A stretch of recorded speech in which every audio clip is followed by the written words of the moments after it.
Welcome back to Terminology Tuesday. Now, on request, this week what we're going to be looking at is depreciation.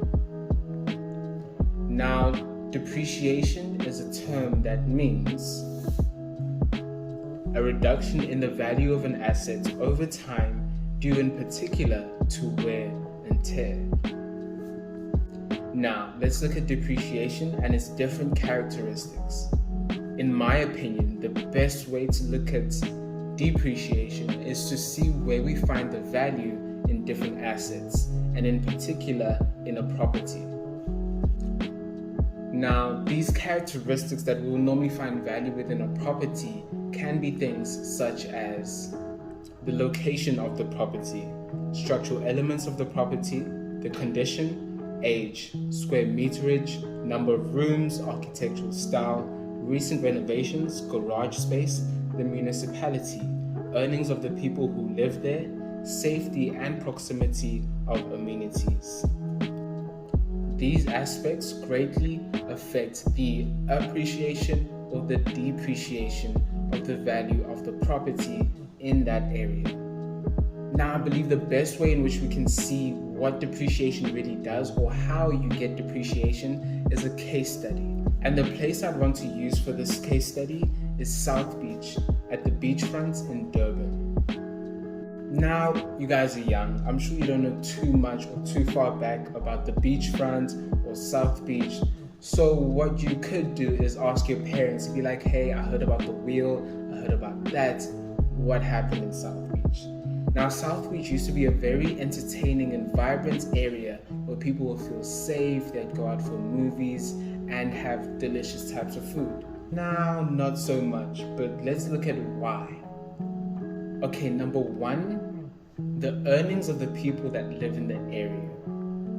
So why this is a problem? Because if you're a low income earner, your money is mostly spent on your needs. So things like maintenance of the property, things like making sure that the area is clean, things like that aren't very important to you. What does this do to the outside of the buildings and the actual property?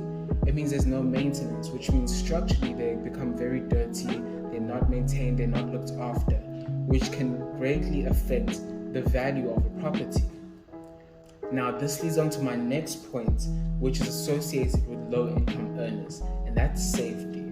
So what we find in a lot of low-income earning areas is that safety is a big problem. Because why? You have crime, because if you're not earning a lot, you may go to other methods of getting earnings, such as crime, selling of drugs, and prostitution. Now, this really affects the safety of the area.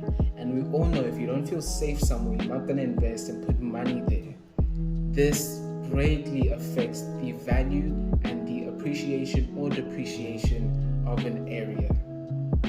My next point would be the municipality in this area. Now, how well run the municipality is really affects the value of the area. If the area is well run, you have good roads, you have all your basic needs such as electricity, water, and safety, you're most likely going to have an area and property which appreciates in value, which appreciates in value. On the other side of the spectrum, if you don't have these things, then your properties will most likely depreciate in value. If you look at my first point, which is low income areas, which means the amount of money circulating in these areas is very low, which also means tax that goes to government or the municipalities in those areas is very low, which almost gives them a handicap in really giving these basic needs to the people in the area as should be done.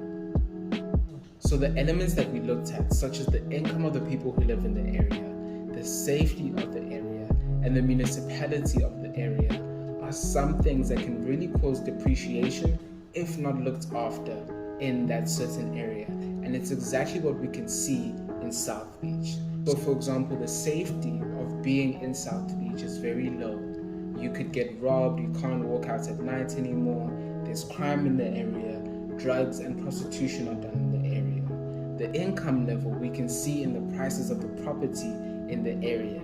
Now, you could get a studio 1-bedroom apartment from around 300,000 Rand, which makes it very easy to enter, but that's low income. And low income comes with all those associated things that we just talked about. Another thing is the municipality.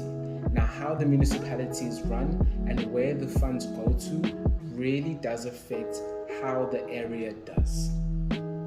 Now, what's really positive about it is that there's something called gentrification, but we'll touch on that in another video. Thank you so much for watching, guys. If you have any suggestions or comments, please leave it in the comment section below. Don't forget to like and subscribe, and I shall see you next week.